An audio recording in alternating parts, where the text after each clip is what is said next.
और जैसे ही बेन की भुजाओं का मंथन किया, सज्जनों ध्यान देना, उसी समय एक स्त्री पुरुष का जोड़ा प्रकट हो गया। ये साधारण नहीं, ये जगत आत्मा परमात्मा श्री भगवान श्री कृष्ण है, जो कि पृथु अवतार लेकर के प्रकट हुए और उनके साथ में उनकी पत्नी अर्ची साक्षात महालक्ष्मी का अवतार है। बोलिए पृथु भगवान की जय, अर्ची माता की जय। और पृथु कौन है महाराज? पृथु के पहले ये धरती नहीं थी। पृथु पृथ्वी का नाम ही पृथु के कारण पड़ा। पहले बड़े ऊंचे नीचे थे, कहीं पहाड़ था, कहीं टेकर थी, पृथ्वी समतल नहीं थी। पृथ्वी पे कोई बीज उत्पन्न नहीं होता था। ये सब बीज उत्पन्न महाराज पृथु ने चालू किया।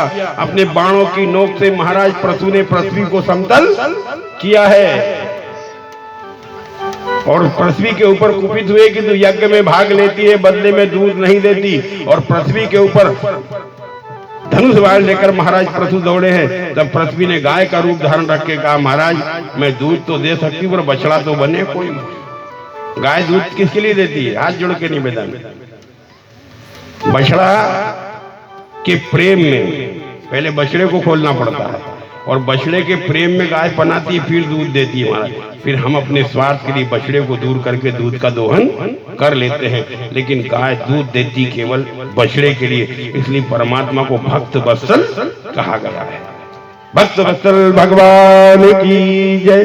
जैसे बछड़े से गाय प्रेम करती है, ऐसे परमात्मा भक्तों से प्रेम करते हैं। बोले कोई बछड़े तो बने। तब स्वाम्बु मनु को बछड़ा बनाया, असुरों ने प्रहलाद को बछड़ा बनाया, वृक्षों ने बड़ वृक्ष को बछड़ा बनाया, पक्षियों ने गरुड़ जी को बछड़ा बनाया, असुरों ने प्रहलाद को बछड़ा बनाया, और फिर दूध को दुआ और अन्न उत्पन्न हुआ। सज्जनों महाराज पृथु के समय से ही इस पृथ्वी में, इस प्रकृति में अन्न उत्पन्न इत्यादि कार्य होते हैं। वही पृथु के वंश में आगे चलकर कई राजा हुए, एक प्राचीन बही हुए, और प्राचीन बहू का मन हमेशा कर्म कांड में लगा रहता था। तो कर्म कांड में लगे रहने वाले प्राचीन बही को नारद महाराज दर्शन देते हैं, और नारद महाराज कहते, राजा प्राचीन बही ध्यान पूर्वक सुनना, कथा बहुत मौके की है। बोले राजा प्राचीन बही तुमने इतने यज्ञ किए और जितने पशुओं की बलि दी है ना, यज्ञ में पशु की बलि देना पड़ता है और कर्म का फल जरूर भोगना पड़ता है। नारद जी कहते हैं प्राचीन भाई, जितने पशुओं की तुमने बलि ली है ना, वो आकाश में खड़े खड़े तुम्हारी रास्ता देख रहे हैं,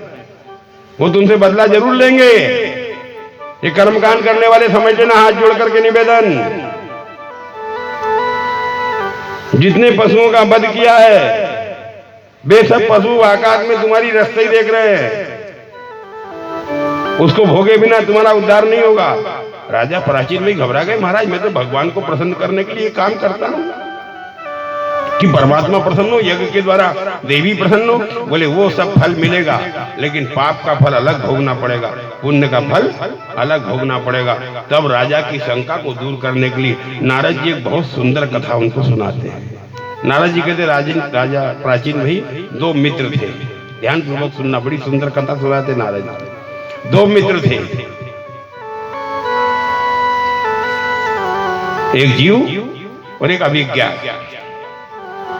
जीव का नाम पुरंजन, पूर्व जन्मति इति पुरंजनम, जो बार बार जन्म लेता है, पूर्व में जन्म लेता है, उसका नाम पुरंजन। हम सब जीव पुरंजन है।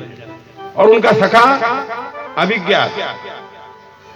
अब पुरंजन का मन हुआ कि मैं थोड़ा घूम फिर के आता हूं। अभिज्ञात ने कहा जाओ घूमो, तो वो 84 लाख नगर में घूमा। पुरंजन कितने नगरों में घूमा? 84 लाख। अंत में उसने एक 9 द्वार का नगर देखा, और 9 द्वार की नगरी में उसने एक सुंदर युवती को विहार करते देखा।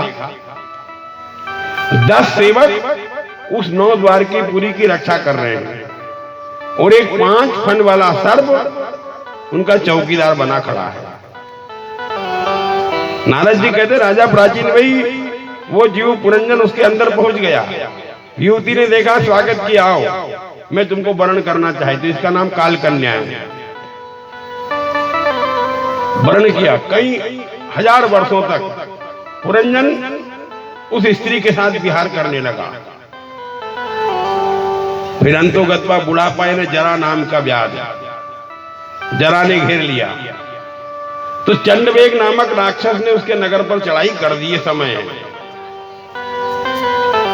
चढ़ाई कर दी। ये तो अपनी पत्नी के प्रेम में इतना मस्त था महाराज, वो पुरंजनी हंसे तो ये हंसे, पुरंजनी रोए तो ये रोए, पुरंजनी नाचे तो ये नाचे, जैसा पुरंजनी करे वैसे ही करे। कथा से सुनना, ध्यान पूर्वक सुनना। अंते मति सागति, जैसे अंत में जीव की मति होती वैसे गति होती महाराज। इसलिए अंत में ध्यान करना, ज्यादा किसी से प्रेम भी नहीं करना। पुरंजन